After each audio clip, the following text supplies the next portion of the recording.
Welcome to a journey of patriotism and civic engagement with this Patriot's Perspective, where we navigate history, civics, and the American spirit. Good evening, Patriots. I'm so glad you could be here with me today as we chat about today's topic, the statelessness that created a state.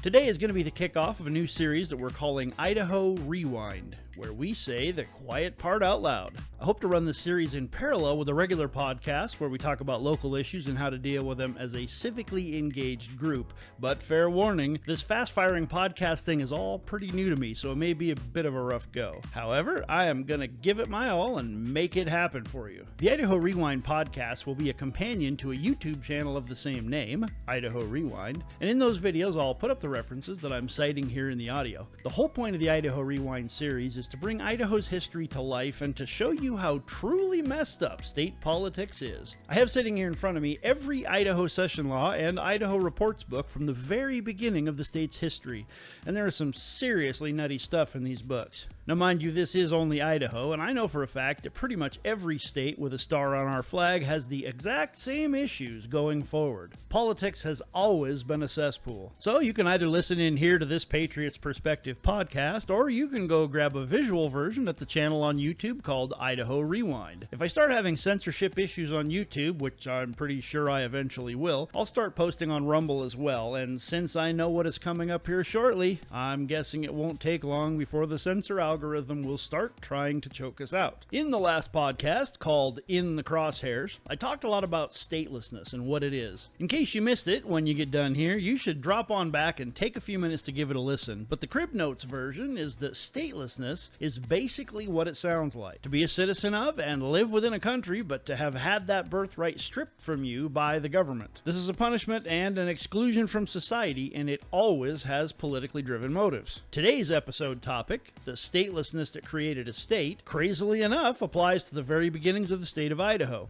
as most political manipulations usually involve threats, coercion, civil rights violations, and law-breaking on the part of the political operatives. I am sure you can see where this podcast is headed today. The state of Idaho was created by making a large populace of the territory ineligible to vote by forcing them to be stateless. Who was this group of people? They were the Mormons that settled the southeast portion of the territory. Here's the short of the long of it, such as it was from 1881 to 1890. The northwestern corner of what we now know as the United States, involving Washington, Oregon, Montana, Idaho, and Nevada, was embroiled in a whole lot of political shenanigans to try and gather support for their versions of what the state lines should be. The core of the Idaho Territory was controlled by the folks in what is now called the Treasure Valley, which is Boise and its surrounding cities, and was very loud and very Republican. They were squabbling over the land divisions, and those pesky Democrat Mormons down in the southeast corner were just mucking up the works and refusing to fall in line with the Republicans' wishes. In 1884, to try and remove the Mormons' voter bloc, which at that point was nearly 1/4 of the territory's population, the lawmakers created the Idaho Test Oath Act, which was an integral part of the anti-Mormon sentiment. A wiki post from someone called The Idahoist sums it up pretty well, and I will give you the editorialized highlights. So as a way to keep the Mormons from voting, politicians focused on the low-hanging fruit, which was the act of polygamy, which at one point some of the members participated in. Polygamy was a practice thought to be a horrific abomination by the general public, and it was greatly misunderstood. The Idaho Test Oath stated that elected officials could not be practitioners of polygamy, nor could they be a member of an organization that has ever believed in the practice. It not only kept out practicing polygamists, which was a practice that had almost ceased to exist by this point, but all Mormons due to their association to this historic act. Members of the Mormon Church were unable to vote or serve on a jury. As a workaround to cast a vote, some would disavow themselves from the LDS Church temporarily in court, but because politicians hate competition and that are smarter than they are, they passed a new law that blocked anyone that had ever been part of the Mormon faith to have any voter rights. At some point, possibly around 1897, though I was having some trouble solidifying the sources on that, the Mormons eventually gained back the right to vote. Funnily enough, the law remained as a blue law on the books and was not removed until 19 1882. A blue law is one that was enacted at some point in history, but enforcement stopped many years prior to its removal. Now, due to being guilty by association, Mormons were given the fudless name and a giant middle finger,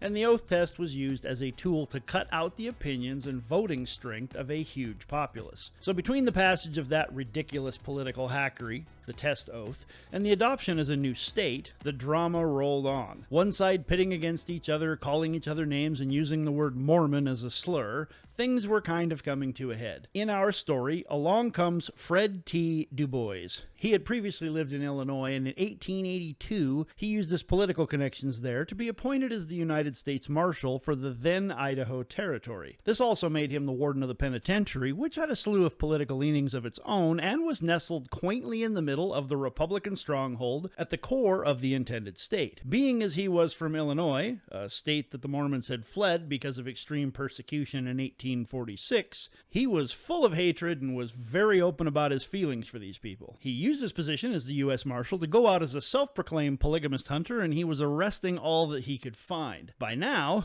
the LDS folks had kind of had it, and they proclaimed that they were going to vote in spite of the test oath, and a few had dropped their membership from the church as a measure to allow them to pass this oath. Of course, this was riling up the Republicans, and as it happens even today, because nothing ever really changes, does it? The Salt Lake Tribune printed an article on September 4th, 1888 that was supposed to be a scary warning to the South Idaho Democrats that if the Mormons were not restrained from voting, that Congress might divide up the territory completely instead of granting it statehood. Cancel culture existed even in 1888. At a convention on the 28th of October, the Mormons stated that to get around the test oath, they would all just openly disavow the church to gain their registration and then rejoin the church after the election. This denouncing of the church so they could vote didn't go over well, and almost immediately after, notably, a Mr. A.S. Anderson, who had actually registered to vote on the 23rd, which was prior to the convention, was arrested for perjury, and that created the template for law enforcement to start a landslide of arrests. The judge in charge of that area, Justice Berry, allowed the issue of warrants for 175 of about 800 Mormons that had registered as a response to stop additional registrations from occurring. It wasn't completely dark, though, as there was a way out. How convenient. As part of the release deal to get out of jail, and which would allow their eventual voter rights restoration, they had to denounce the church completely and were barred from registering and voting for a period of 2 years afterwards. This took out a sizable chunk of voters that harbored the anti-annexation support from the southeastern Democrats. It also allowed the vote for statehood to be completed with limited dissent from its opposition simply because they were silenced and unable to cast a vote for statehood in which they would continue to live. By silencing the voices of many, a new state was born. How democratic. The First Amendment in the Bill of Rights says this: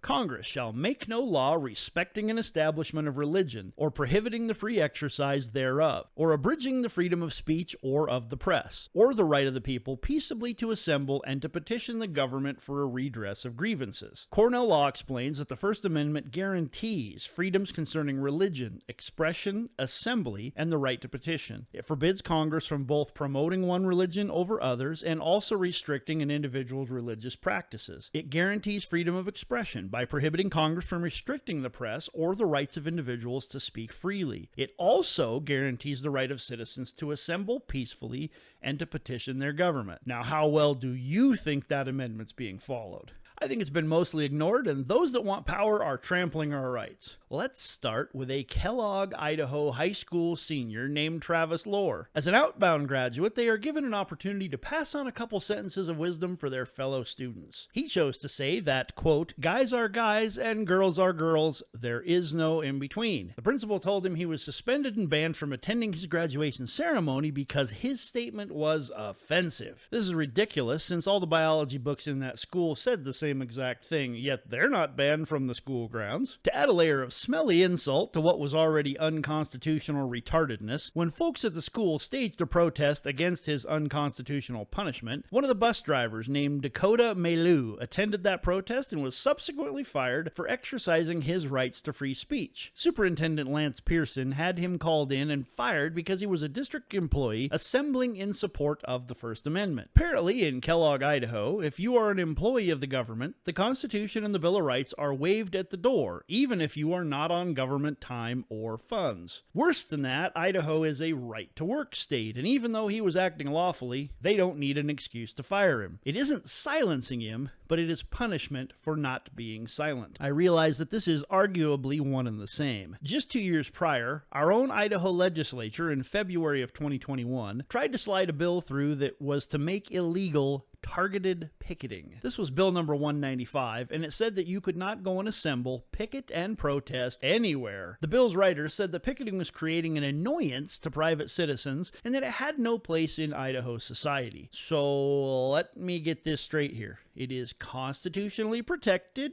to go to some place on public land, such as a street or a sidewalk, and to peacefully protest and express your grievances. Yet, this law is supposed to take away that right to do so simply because someone might be annoyed by the sentiment, the presence, or the potential imposition that this protest might inflict upon them? Just wad up the Constitution and whiz on it, why don't you? Fortunately, it failed with a vote of 31 to 38 with one abstaining. 31 freaking elected government officials, ones that took an oath to protect the rights of the citizens they represent, voted to silence the voices of peaceful dissent. That is outrageous. Now add to that House Bill 288, which was in session just shortly thereafterwards, that criminalizes free speech by prohibiting the disclosure of certain information, causing targeted residential picketing. One can assume that the intent of this is to stop doxing or exposing personal information with the intention of creating a disturbance or harm to an individual or an entity. In that sense, I agree with the idea, but certain information is a very vague term and can be used in so many rotten and illegal ways by the courts. If I know the address of someone that is defrauding taxpayers or suppressing the rights of others, I have the constitutional right to stand outside their home on a publicly funded street and to hold a picket sign and to vocalize my disdain. As the person being picketed, I might not like it, but I don't have the expectation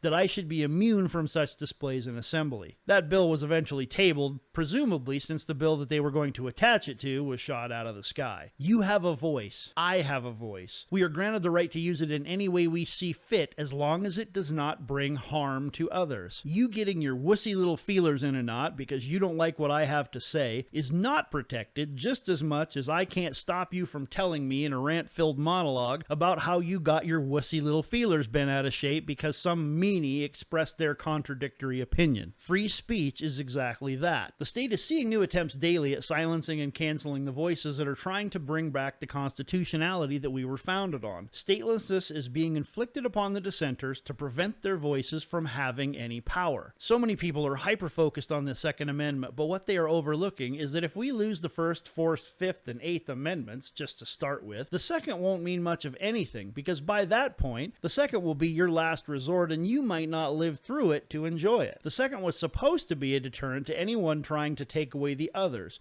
but as we can see now, we are letting the rest go by the wayside with the hope that we can fall back on the 2A rights. Our voices must ring loud and true so that they are protected, and so that we don't need the Second Amendment to correct our republic. If you have to shoot your way out of servitude and slavery, it's already too late. Stand up and speak your mind. Hold tight to your rights so that they can't be taken in the first place. If you don't fight now, you won't get another chance. As I said in closing in the last podcast, take a moment. Think about what you've been blessed with. Then think about how easy it will be for them to take it away if we don't start making a stand against compliance today. I am here fighting with you.